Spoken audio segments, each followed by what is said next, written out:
আসসালামাইকুম, আশা করি সবাই ভালো আছেন। দেশি মাছের পেজ থেকে প্রতিদিনের মতো আজকে আপনাদেরকে কিছু দেশি মাছ দেখাবো, যে মাছগুলো সবসময় কমন মাছ, মাছগুলো আপনারা বাজারে গিয়ে খুঁজে থাকেন, সেই মাছগুলো আপনাদেরকে দেখাবো। বিভিন্ন ধরনের পদ্মার মাছ আছে, মেঘনার মাছ আছে, কিশোরগঞ্জের হাওরের মাছ আছে।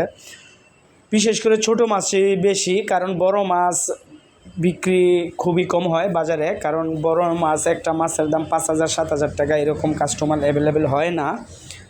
হ্যাঁ, অর্ডার ছাড়া বড় মাছ বিক্রি করি না, তাই আপনাদেরকে যেরকম প্রতিদিন মাছ বিক্রি করি, ছোট বড় সব মিলে মাছ বিক্রি করি, তাই আপনাদেরকে কিছু ধারণা দেওয়ার চেষ্টা করবে। এই কাতলগুলো চাষের কাতল, হয়তো বা নদীর মাছের সাথে রেখে দিচ্ছে, কিন্তু কাতলগুলো চাষের ছিল। এই যে দেখতে পাচ্ছেন মেঘনা নদীর বোয়াল মাছ, বোয়ালের ভিতরে এখনও বরফের টাচ হয় নাই, বোয়ালগুলো একদম হলুদ বোয়াল। তারপর দেখতে পাচ্ছেন ট্যাংরা মাছ, যেগুলা চাষের ট্যাংরা, এগুলো অরিজিনালি নদীর না, কিন্তু এগুলো অনেকজনে নদীর বলে বিক্রি করে, যা আপনারা দেশি বলে কিনে থাকেন, কিন্তু মাছগুলা অ্যাকচুয়ালি চাষের মাছ, কারণ নদীর ট্যাংরা অ্যাভেলেবেল হয় না। দেখতে পাচ্ছেন সরপুঁটি মাছগুলো খুব বাজি খাওয়ার জন্য পারফেক্ট একটা সাইজ। বিভিন্ন ধরনের গুঁড়া মাছ, এই যে দেখতে পাচ্ছেন মলাই মাছ, চাপিলার সাথে মলাই, পাঁচমিশালি গুঁড়া, এই যে মলাই মাছটা ছিল। তারপর ছোট বাইলার গুঁড়া ছিল, একদম ফ্রেশ কোয়ালিটির বাইলাটা, একদম তাজা বাইলা, গুঁড়া বাইলা। এই যে দেখতে পাচ্ছেন সাদা চেউয়া, কেউ ডঙ্কু বাইলা বলে। এটা আর কিছুদিন পর জীবিত দেখতে পারবেন আমাদের কাছে, কারণ এখন এটার সিজন হয় নাই। গুত্তুম মাছ, এই যে দেখতে পাচ্ছেন আজকের গুত্তুমগুলো বড় সাইজ, অনেক খুবই সুন্দর সাইজ ছিল। তারপরে এই যে সাদা মাছগুলো দেখতে পাচ্ছেন, এগুলো পিয়ালি মাছ, পদ্মা নদীর পিয়ালি, এগুলো মৈনটঘাট থেকে আসছে, খুব ফ্রেশ কোয়ালিটি মাছ। এত বড় পিয়ালি মাছ হয় না, এই মাছগুলো খুব হাই দামে বিক্রি হয়, যারা চিনেন তাদেরকে বলার কিছুই নাই। এই যে দেখতে পাচ্ছেন পাবদাগুলো খুব বড় সাইজের পাবদা ছিল। মিনি মাছগুলো খুবই বড় ছিল, একদম ফ্রেশ কোয়ালিটির মিনি। এগুলো হলো সিলেট সুনামগঞ্জের মিনি মাছ। এই যে আরেকটা মলাই দেখাচ্ছি, খুব বড় সাইজের মলাইগুলো একদম ফ্রেশ, চোখগুলো খেয়াল করবেন, একদম তাজা মাছ।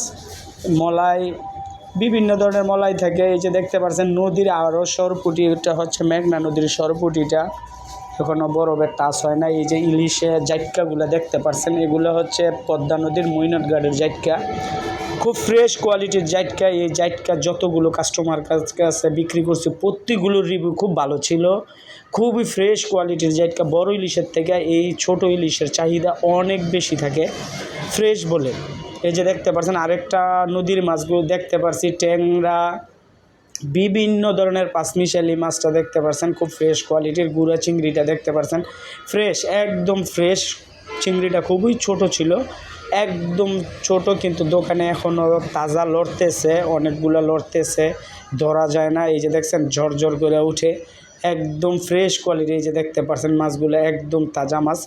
অনেকে গুঁড়া মাছ কাটার জন্য নিতে চান না, কাটাতে কোনো সমস্যা নাই, আপনারা চাইলে আমরা আপনাকে হেল্প করতে পারবো। আমার বাজারে অনেক লোক আছে কেটে দেওয়ার মতন, তারা কেটে অবশ্য দেয়। যদি আপনার কোনো কাটার জন্য সমস্যা হয়ে থাকে, আমরা কেটে দিতে পারবো, সমস্যা নেই। এই যে দেখতে পাচ্ছেন এগুলো হলো করস মাছ, এগুলো অনেকে দেশি বলে, বিভিন্ন বাজারে বিভিন্ন দোকানদার বিভিন্নভাবে বলে। আমি আপনাকে অ্যাকচুয়ালি জানিয়ে দিলে হচ্ছে চাষের মাছ, চাষের হলেও এগুলো অ্যাভেলেবেল বিক্রি হইতেছে, কারণ দেশি মাছ আপনি এত দেশি মাছ পাইবেন কই, এত দেশি মাছ অ্যাভেলেবেল হয় না। এই যে দেখতে পাচ্ছেন এটা হচ্ছে নদীর কালো চিংড়িটা, এই কালো চিংড়িটার খুবই স্বাদের একটা চিংড়ি, একদম ফ্রেশ কোয়ালিটির কালো চিংড়িটা ছিল। আজকাল মূল্য 1200 টাকা বিক্রি করতেছি। এই যে দেখতে পাচ্ছেন আইর মাছ, 600 গ্রাম 700 গ্রাম সাইজের আইর মাছ, কিশোরগঞ্জের হাওরের আইরগুলো ফ্রেশ। স্টার বাইম অনেকই ছিল, নামার সাথে সাথে বিক্রি হয়ে গেছে, কিন্তু অল্প কয়টা রয়েছে, 1000 টাকা কেজি বিক্রি করতেছে। মলাই মাছটাও ফ্রেশ, একদম ফ্রেশ। ভিউয়ার্স, যদি ভালো লাগে অবশ্যই লাইক করে দিবেন, কোনো মতামত থাকলে কমেন্ট করে জানাবেন। আপনাদের একটা লাইক আমাদের মনে উৎসাহ জাগে, তাই প্রতিদিন আপনাদেরকে মাছের কিছু আপডেট দেওয়ার চেষ্টা করি, প্রতিদিন বিক্রি করি, তাই আপডেট দেওয়ার চেষ্টা করি। ভালো